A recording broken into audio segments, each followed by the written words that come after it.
وعنا wanaagsan asxaabta ku xiran Aflaam TV meel walba aad joogtaan iyo waqti kasto idin tahay idin samaato waxaan habeen walba idin soo gudbinaa musalsalka taxanaha noo ah ee qalbiyadii midoobay oo meel xasaasi ah inoo maraya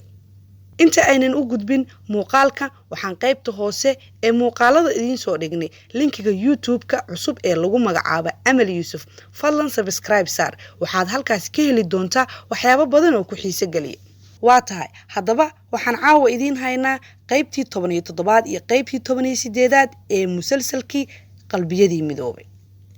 haddaba si aad u daawato musalsalkaasi raac tilmaamaha aan ku siinayo waxaa tagtaa Facebook-gaaga kadibna ku raadi mucjiso jacayl 2020 halkaasi ayaa si toos ah ama si live uga daawan kartaa waxaan idin soo dhigayaa linkiga qaybta hoose halkaasi ayaad ka raaci kartaan mahadsanidin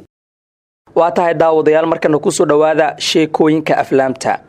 atirishada Katrina Kaif oo tiri xiriirka aniga iyo Salmaaqan naga dhaxeeya aad bay u adag tahay in la ogaado aktarka Salmaaqan iyo atirishada caanka ah ee Katrina Kaif waa shakhsiyaad aad iyo aad isugu dhow haday ahaan lahayd dhanka shaqada ama dhanka nolosha caadiga ahba waa dad isfahansan waqtigan la joogo sidaan wada ognahayba Saalo iyo Katrina mar ay nolosha xiriir weyn ku sameysteen waxayna ahaayeen kuwa saaxiibo ah oo xiriir ka dhaxeeya balse xiriirkaasi ma noqon mid sii waara oo waa uu burburay muddo markii uu socday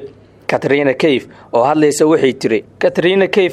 waxay tiri xiriirka aan la wadaago ama naga dhaxeeya aniga iyo Salmaaqan waa mid ay adag tahay in la fahmo ama la sharxo waayo waa xiriir weyn oo aan la soo koobi karin aniga iyo Salmaaqan waxaan nahay dad saaxiibo ah kuwaasoo qaybsada wax walba iskuna sheegi kara wax walba xishmad aad u weyn waan isku haynaa aniga iyo asiga ogowna saaxiibtinimadu sheyga ugu muhiimsan waa xushmada ayay tiri atirishada Katrina Kaif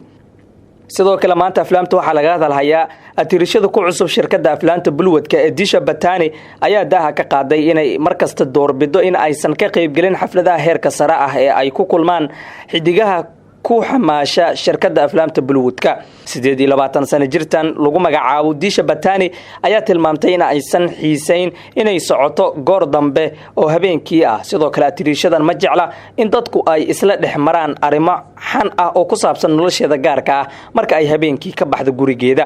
filimkii MS Dhoni The Untold Story ayay ku soo gashay bulwad Disha Batani ayaa sidoo kale tilmaamtay in aysan ku dhiiran isticmaalka baraha bulshada kuna darso ma isticmaasho waxyaabaha maanka dooriya kama qayb galo xafladaha loogu dabaaldegayo aflaanta sidoo kale waxaan ka soo horjeedaa isticmaalka baraha bulshada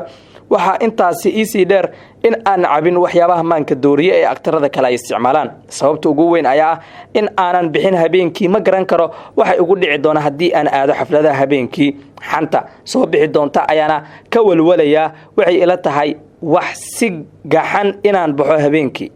waa tahay markana waxaan eegi doonaa wax cajiib ah waxaad kala socotaa aktarada Hindiga ee aan balwada isticmaalin Akshay Kumar ayaa ka soo muuqday maanta waxaan diiradda ku saaraynaa qaybtan aktarada bulwadka ee aan balwada lahayn ama aan isticmaalin inkastoo ay jiraan aktaro badan oo balwada ay dishay isla markaana aad u isticmaala laakiin marka ay ku jiraan shaqooyinkooda filimada ku jira inay cabaan sigaarka iyo qamriga liiskan waxa ka soo muuqanaya aktaro uu kamid yahay Akshay Kumar oo aan marnaba cabin sigaar ama wax la yiraahdo qamriga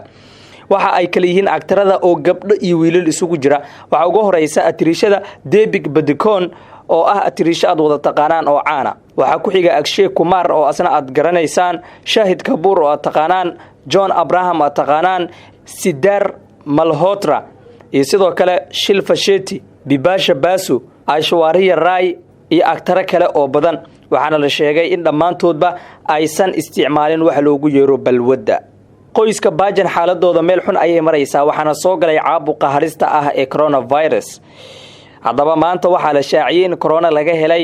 Big B gabadhu sodoga u ahaa Aishwarya Rai iyo gabadheeda Aradhya 2 saac ka hor ayuuna warkan soo baxay arinkan ayaa qalqal ku abuuray taageerayaasha Bachchan family markii hore negative ay noqdeen oo waa laga waayay Aishwarya iyo sidoo kale Aradhya iyo Jaya Bachchan balse baaritaan labaad kadib positive ay noqdeen Aishwarya iyo gabadheeda halka wali la sugayo jawaabta baaritaanka labaad ee Jaya Bachchan hadeer qoyska Bachchan afar kamid ah waxa laga helay corona oo kala ah Amitabh Bachchan Abhishek Bachchan Aishwarya iyo sidoo kale Aaradya Bakshan waxaana la sugayaa jawaabta Jaya Bakshan reer Hindiya waa ay isla kaceen baraha bulshada maanta qoyskan ayaana loogu duceynayaa isbitaal ayaa la dhigay afartooda halkaasi ayayna ku karantiilan yihiin xaalkooda dambe wixii ka soo bixi doonana lama oga balse wixii ku soo kordha halkan ayaan idinku soo gudbin doonaa daawadayaal waad ku mahadsantihiin daawashada muuqaalkan hadaad nagu cusub tahay subscribe sar nabadgeli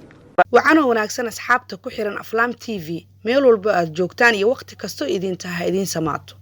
waxaan habeen walba idin soo gudbinaa musalsalka taxanaha noo ah ee qalbiyadii midoobay oo meel xasaasi ah inoo maraya inta aynan u gudbin muuqaalka waxaan qaybta hoose ee muuqaalada idin soo dhignay linkiga YouTube-ka cusub ee lagu magacaabo Amal Yusuf fadlan subscribe sar waxaad halkaas ka heli doontaa waxyaabo badan oo ku xiiso galiya waa tahay haddaba waxaan caawa idin haynaa qaybtii 17aad iyo qaybtii 18aad ee musalsalkii qalbiyadii midoobay haddaba si aad u daawato musalsalkaasi raac tilmaamaha aan ku siinayo waxaad tagtaa Facebook-gaaga kadibna ku raadi Mucjiso Jacayl 2020 halkaasi ayaa si toos ah ama si live uga daawan kartaa waxaan idin soo dhigayaa linkiga qaybta hoose halkaasi ayaad ka raaci kartaan mahadsanidin